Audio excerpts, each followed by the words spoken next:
అనాది కాలం నుండి వైకుంఠంలో శ్రీ మహావిష్ణువు ఆదిశేషుని మీద శయనించి ఉండేవారు. వారి పక్కనే శ్రీ మహాలక్ష్మీదేవి అనంతమైన ప్రేమతో సేవ చేసేది. ఒకరోజు భృగు మహర్షి భూలోకం నుండి వచ్చి ఎవరు నిజమైన శ్రేష్ఠుడో పరీక్షించాలని నిర్ణయించుకున్నారు. భృగు మహర్షి మొదట బ్రహ్మదేవుణ్ణి, శివుణ్ణి పరీక్షించారు. వారు ఆయనను సరిగా స్వాగతించలేదు.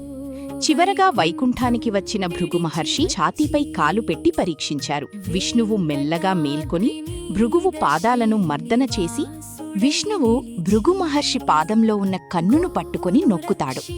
అప్పుడు భృగు మహర్షి నెమ్మదిగా లేచి హృదయపూర్వకంగా చేతులు జోడించి క్షమాపణ చెప్పారు.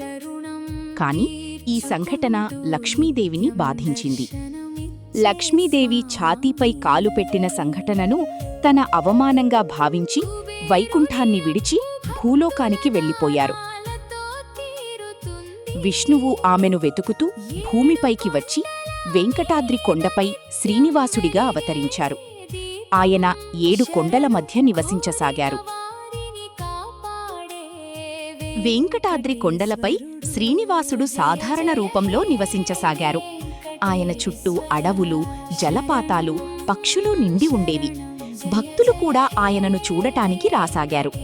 ఒకరోజు ఒక గోవు పాలు అడవిలోని పుట్టపై కార్చడం చూసి ఆ రహస్యం తెలుసుకోవాలని ఒక గొర్రెల కాపరి అనుమానించాడు.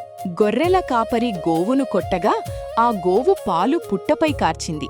ఆ పుట్టలోంచి శ్రీనివాసుడు బయటకు వచ్చారు. కాపరి కోపంతో ఆయనను కొట్టాడు. ఆ దెబ్బ వల్ల శ్రీనివాసుడి చెంపపై గుర్తు మిగిలింది. ఆ తర్వాత రాజు ఈ రహస్యం తెలుసుకొని ఆయనను గుర్తించి ఆలయ నిర్మాణానికి ఆదేశించాడు.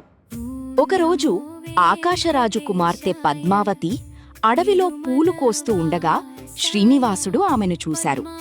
ఆమెలో లక్ష్మీదేవి అంశ ఉండటం వల్ల ఇద్దరి మధ్య దివ్య సంబంధం ఏర్పడింది.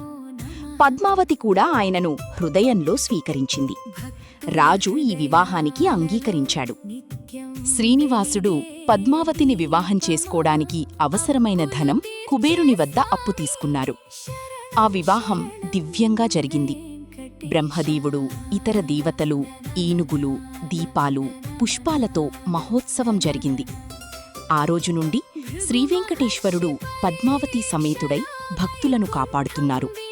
ఈ రోజు వరకు శ్రీ వెంకటేశ్వర స్వామి తిరుమలలో భక్తులకు దర్శనమిస్తున్నారు. ఆయన తీసుకున్న అప్పు ఇంకా పూర్తిగా తీరలేదు. ప్రతి భక్తుడు ఇచ్చే కానుకలు, విరాళాలు ఆ రుణాన్ని తీరుస్తున్నాయి. శ్రీ వెంకటేశ్వర స్వామి భక్తుల బాధలు తొలగించి శాంతి, సంపద, మోక్షం ప్రసాదిస్తున్నారు. ఓం నమో వెంకటేశాయ.